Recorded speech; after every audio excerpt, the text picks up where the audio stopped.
Thank you so much, Kathy. Good morning, everybody. Nice to see you on this very lovely day. And please forgive my voice. I'm still battling a little partly cloudy in the nasal area here, but we'll be all right. Hopefully before the weekend is over, by tomorrow, hopefully all will be well. So why are we here today? Well, today is National Black HIV/AIDS Awareness Day. I'm going to create a word out of the phonetics of the acronym, and I'm just going to call it NIBHOD. Everybody say NIBHOD. See, I pastor one of those churches where we talk to each other and we talk back to the pulpit. That's the acronym for National Black HIV/AIDS Awareness Day. And I think that perhaps awareness would be the word that we would underline. The mission of NIBHOD is to build the capacity and to increase awareness, participation, and support for HIV prevention, for care, and for treatment among African Americans. And February 7th marks the 9th year of this annual celebration. Now, the primary goals of NIBHOD are these: to motivate African Americans to get tested and to know their HIV status, get educated about the transmission modes of HIV/AIDS, get involved in their local communities, and get treated if they are currently living with HIV or are newly diagnosed.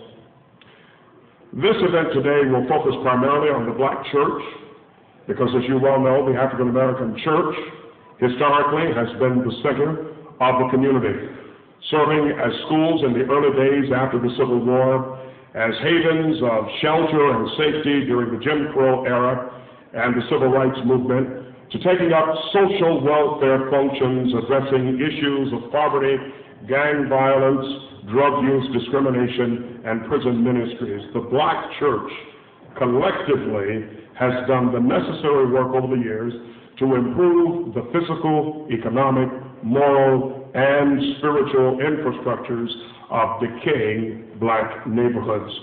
Although most Black communities are besieged with gang violence, drugs, inadequate public schools, poor housing, health care, etc., if it was not for the Black church in our communities, they would be far more decimated. And so this morning I ask you the question, where would we be without the Black church?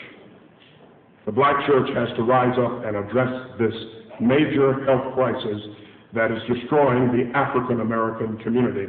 This crisis is the impending pandemic of HIV/AIDS in this country, not just Africa, but in this country. Let me give you some statistics that are just unbelievable. In the United States, 1.1 million adults and children are living with HIV/AIDS, including 500,000 who are Black. 56,000 people are affected annually or infected annually each year. Blacks account for 45% of that number. Did you know that HIV/AIDS is the leading cause of death among African American women between the ages of 25 and 34? And the second leading cause of death for African American males between 35 and 44 years of age. This is a very serious problem.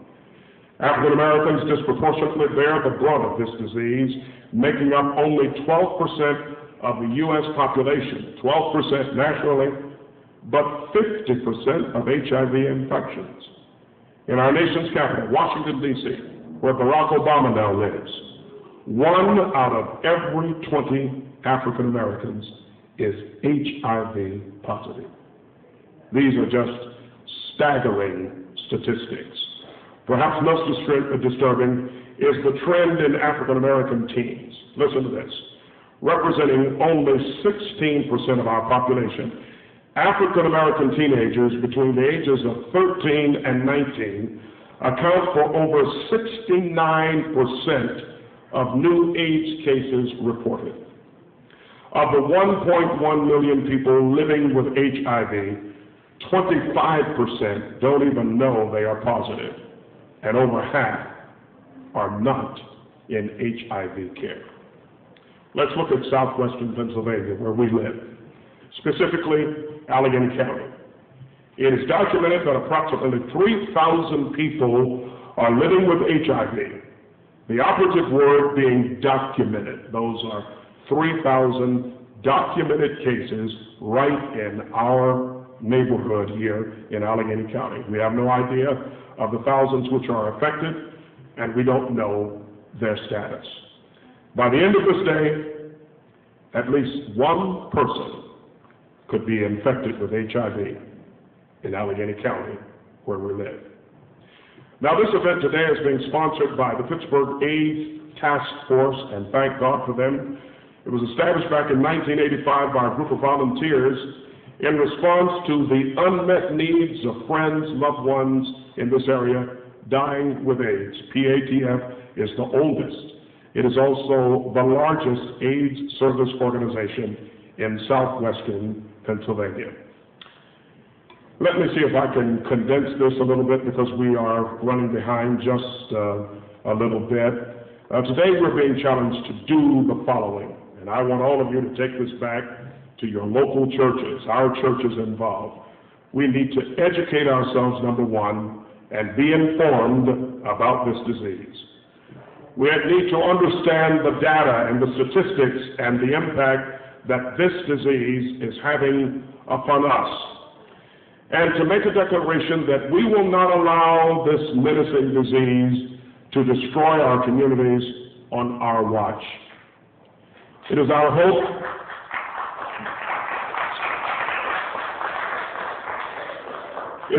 that after today, you will carry the message of prevention to your respective churches and communities and families, and that we will create a community action plan that will prevent another person from being infected.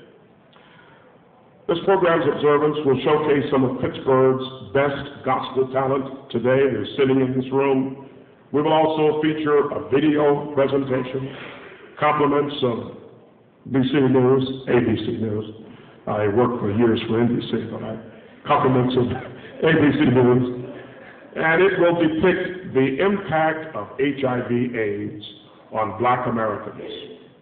And we will end with a panel discussion which will challenge each of us to think introspectively about what we can do to stop the spread of this silent killer.